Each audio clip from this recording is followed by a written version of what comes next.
वक्रतुंड महाकाय सूर्यकोटि समप्रभ निर्विघ्नं कुरु मे देव सर्वकार्येषु सर्वदा। गणेश जी महाराज की जय हो। हरे कृष्णा। प्रिय भक्तजनों, कैसे हैं आप सभी। मैं नीलम आप सभी का आपके अपने चैनल प्रभु भक्ति संगीत में हार्दिक स्वागत करती हूँ। भक्तजनों, आज की वीडियो में हम सकत चौथ की व्रत कथा, शुभ मुहूर्त, चंद्रोदय समय आदि संपूर्ण जानकारी के बारे में आपको बताएंगे। तो आइए अब हम प्रारंभ करते हैं। इस बार माघ मास की कृष्ण पक्ष की संकष्टी चतुर्थी 17 जनवरी दिन शुक्रवार को है और चतुर्थी तिथि प्रारंभ होगी 17 जनवरी शुक्रवार को सुबह 4:07 से और इसकी समाप्ति होगी 18 जनवरी शनिवार को सुबह 5:30 बजे। इस दिन सुबह की पूजा का शुभ मुहूर्त होगा सुबह 5:40 से 7:15 तक। शाम की पूजा का जो शुभ मुहूर्त है वो है शाम को 5:48 से 7:09 तक। अब बात करते हैं अभिजीत मुहूर्त की। तो अभिजीत मुहूर्त को सबसे शुभ मुहूर्त माना जाता है, जो हमें प्राप्त होगा 12:15 से लेकर 12:58 यानी दोपहर में।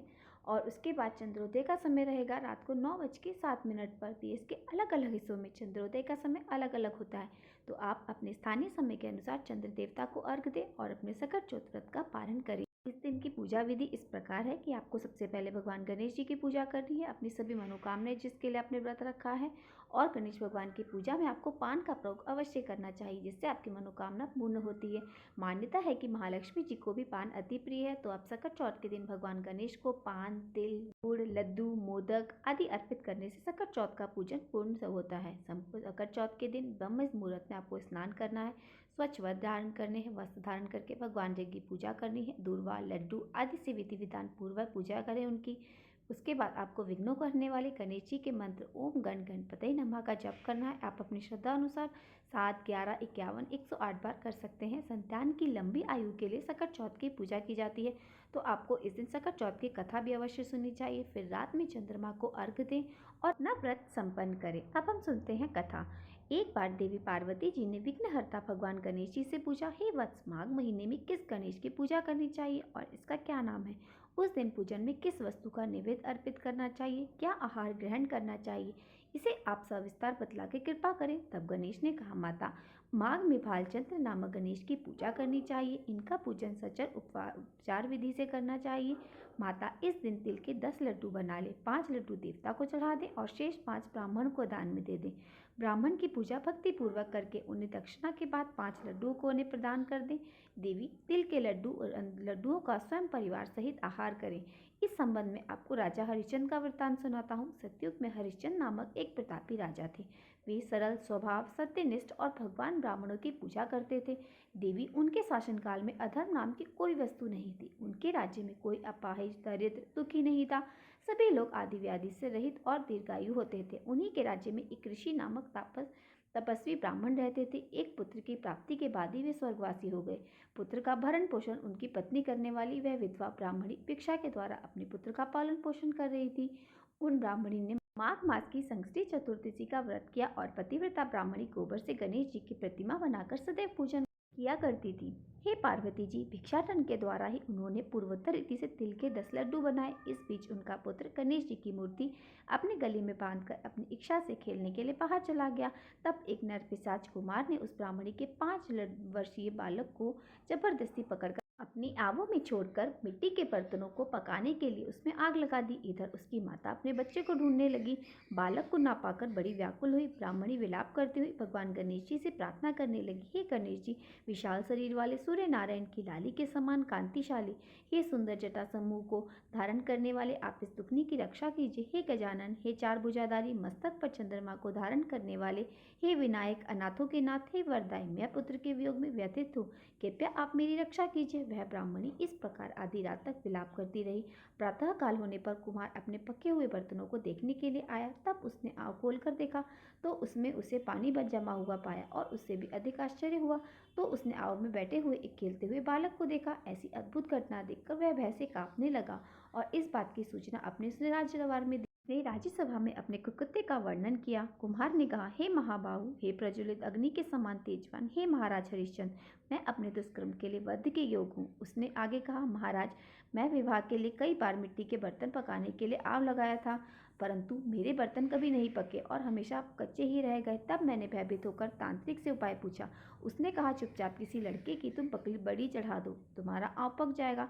फिर मैंने सोचा कि किसके बालक की बलि चढ़ाऊं। जिसके बालक की बलि लूंगा तो मुझे वह जीवित नहीं छोड़ेगा। इसी भय से ही महाराज मैंने दृढ़ निश्चय किया कि इसे ही बिठाकर आग लगा दूं। मैंने अपनी पत्नी से परामर्श किया कि ऋषि शर्मा ब्राह्मण मित्र हो गए, उनकी पत्नी भीख मांगकर गुजारा करती हैं। अरे वही उनके लड़के को भला क्या कर सकेंगी। अगर उनके पुत्र की बलि दूं तब मेरे बर्तन पक जाएंगे। और फिर मैं इस जघन्य कर्म को करके रात में निश्चिंत होकर सो गया। प्रातः जब मैंने आँख खोलकर देखा तो देखता हूँ कि लड़के को मैंने जिस स्थिति में बिठाया था उसी निर्भय भाव से वो बैठा हुआ है और उसमें जांग भर पानी भरा हुआ है। इस भयावह दृश्य से मैं कांप उठा और उसकी सूचना आपके पास देने आया हूँ। कुम्हार की बात सुनकर राजा बहुत हैरान हुए और उस लड़के को देखने गए। उस बालक को प्रसन्नतापूर्वक खेलते देखकर मंत्री ने राजा से कहा कि क्या बात है, यह किसका लड़का है, यह बात का पता लगाओ। इस आव में जाग भर पानी जल भरा हुआ है और इसमें कमल के फूल कहाँ से खिल गए। इस दरिद्र कुम्हार के आव में वैद्य मणि के समान हरी हरी धूप कहाँ से आई। बालक को न तो आग की जलन हुई न इसे भूख प्यास लगी।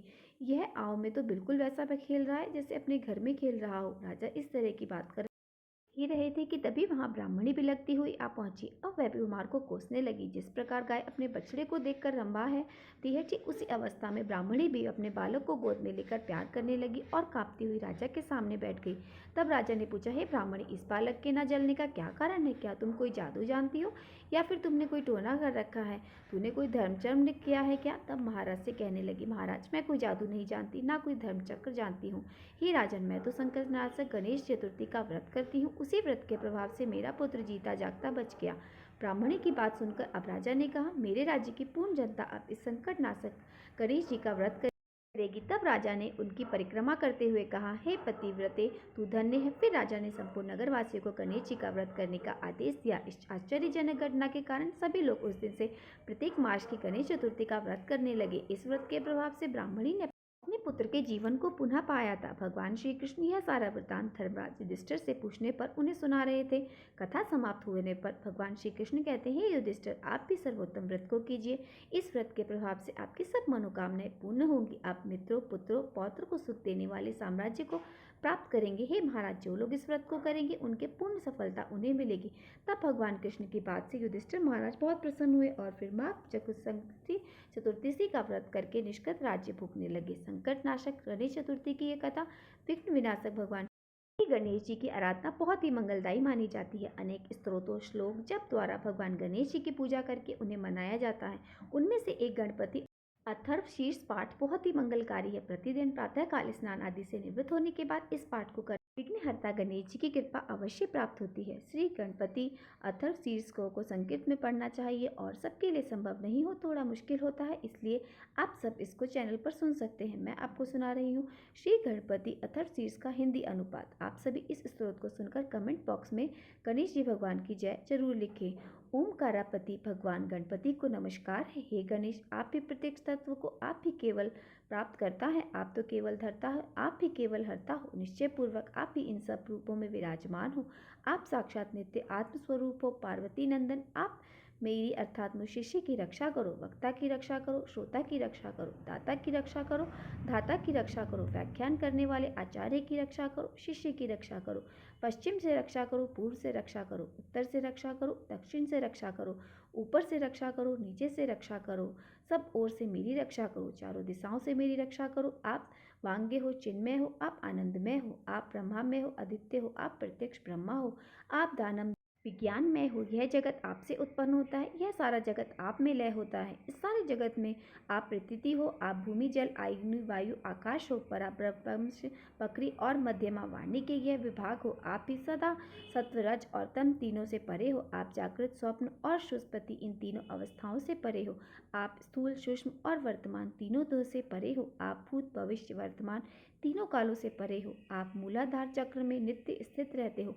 इच्छा, क्रिया और ज्ञान तीन प्रकार की शक्तियाँ आपसे ही हैं। आपके योगी जन नित्य ध्यान करते हैं। आप ब्रह्मा हो, आप विष्णु हो, आप रुद्र हो, आप इंद्र हो, आप अग्नि हो, आप वायु हो, आप सूर्य हो, आप चंद्रमा हो, आप ब्रह्मा हो, भू भव हो, स्वाहा, ये तीनों लोग आप ओंकार वाच्य पर ब्रह्मा भी आप हो, गण भी आप ही हो। सदा अर्थात ग पहले उच्चारण करें, इसके बाद वर्णों के अर्थात अ उच्चारण करें, उसके बाद अनुस्वार उच्चारित करते हैं। इस प्रकार अर्धचंद्र से सुशोभित गंग ओंकार से आवृत होने पर आपके बीज मंत्र का स्वरूप ओम गंग है। ग इसका पूर्व रूप है, बिंदु उत्तर रूप है, नाद संधान है, संगीता संवित है। यह ऐसी गणेश विद्या है। इस महामंत्र के गणक ऋषि हैं, निज रंग दय छंद है, श्रीमद महागणपति देवता है। यह महामंत्र है ओम गंगणपते नमः।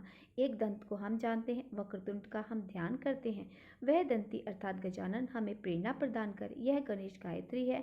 एक दंत चतुर्भुज, चारों हाथों में पाश अकुंज अभय और वरदान की मुद्रा धारण की है तथा मूषक चिन्ह की ध्वजा के लिए रक्त वर्ण लंबोदर वाले सूप जैसे बड़े बड़े कानों वाले रक्त वस्त्रधारी शरीर पर रक्त चंदन का लेप किए हुए हैं। रक्त पुष्पों से भली भांति पूजित भक्तों पर अनुग्रह रखने वाले देवता, जगत के कारण अचुर सृष्टि के आदि में अविरत भूत प्रकृति और पुरुष से परे श्री गणेश जी जो नित्य ध्यान करता है वह योगी सब योगियों में श्रेष्ठ है। व्रत अर्थात देव समूह के नायक को नमस्कार है, गणपति को नमस्कार है, प्रथम पति अर्थात शिव जी के गणों के अधिनायक के लिए नमस्कार है, लंबोदर को, एक दंत को, शिव जी के पुत्र को, श्री वरद मूर्ति को नमस्कार है, नमस्कार है। यह अथर्वशीर्ष अथर्ववेद का उपनिषद है। इसका जो पाठ करता है ब्रह्मा को प्राप्त करने का वह अधिकारी हो जाता है। सब प्रकार के विघ्न उसके लिए बाधक नहीं होते, वह सब सुख को पाता है। वह पांचों प्रकार के महान पद को तथा उत्पात को मुक्त हो जाता है। सायकाल पाठ करने वाले दिन के पापों का नाश करता है, प्रातःकाल पाठ करने वाले रात्रि के पापों का नाश करता है। जो प्रातः साय दोनों समय इस पाठ का प्रयोग करता है वह निष्पाप हो जाता है। वह सर्वत्र विघ्नों का नाश करता है, अर्थ धर्म काम मोक्ष को प्राप्त करता है। इस अथर्वशीर्ष का जो निश्चय ना हो उसे कभी नहीं देना चाहिए। जो मोह के कारण दे देता है वह पातकी हो जाता है। 1000 बार पाठ करने से जिन जिन कामनाओं का उच्चारण करता है उनकी सिद्धि इसके द्वारा मनुष्य कर सकता है। इसके द्वारा जो गणपति को स्नान कराता है वह वक्ता बन जाता है। जो चतुर्थी को उपवास करके इस स्त्रोत को जपता है वह विद्यावान हो जाता है। यह अथर्व वाक्य है। जो इस मंत्र के द्वारा तपस्चरण करना चाहता है वह कदापि भय को प्राप्त नहीं होता। जो पूर्वांकुर के द्वारा भगवान गणपति का यजन करता है वह कुबेर के समान हो जाता है। जो लाई के द्वारा यजन करता है वह यशस्वी मेधावी होता है। जो सहस्त्र लड्डुओं और मोदक के द्वारा यजन करता है वह वांछित फल को प्राप्त करता है। जो घी के सहित समधा के यजन करता है वह सब कुछ प्राप्त करता है। 8 ब्राह्मणों को सम्यक रीति से ग्राहक कराने पर सूर्य के समान तेजस्वी होता है। सूर्य ग्रहण नदी में, महानदी में या प्रतिमा में समीप जाने से मंत्र सिद्ध होती है, वह महाविघ्न को मुक्त हो जाता है। जो इस प्रकार जानता है वह सर्वज्ञ हो जाता है, वह सर्वज्ञ जाता है। तो सभी प्रेम से जयकारा लगा लिए, बोलिए विघ्नहर्ता भगवान गणेश की जय हो। चतुर्थी के व्रत में जो भक्त श्रद्धा पूर्वक इस कथा के साथ साथ इस स्तोत्र का पाठ या श्रवण करता है, माता और भगवान गणेश की कृपा से उसकी संतान की लंबी आयु होती है, सारे कष्ट उसके दूर हो जाते हैं, निसंतानों को सुख की प्राप्ति होती है। उम्मीद करती हूँ आप सभी को आज का वीडियो पसंद आया होगा। अगर वीडियो पसंद आया हो तो वीडियो को लाइक और मेरे साथ जुड़े रहने के लिए चैनल को सब्सक्राइब अवश्य कर लीजिए। तो मिलते हैं आपसे अगली वीडियो में। श्री गणपति की कृपा सदैव आप पर और आपके परिवार पर बनी रहे।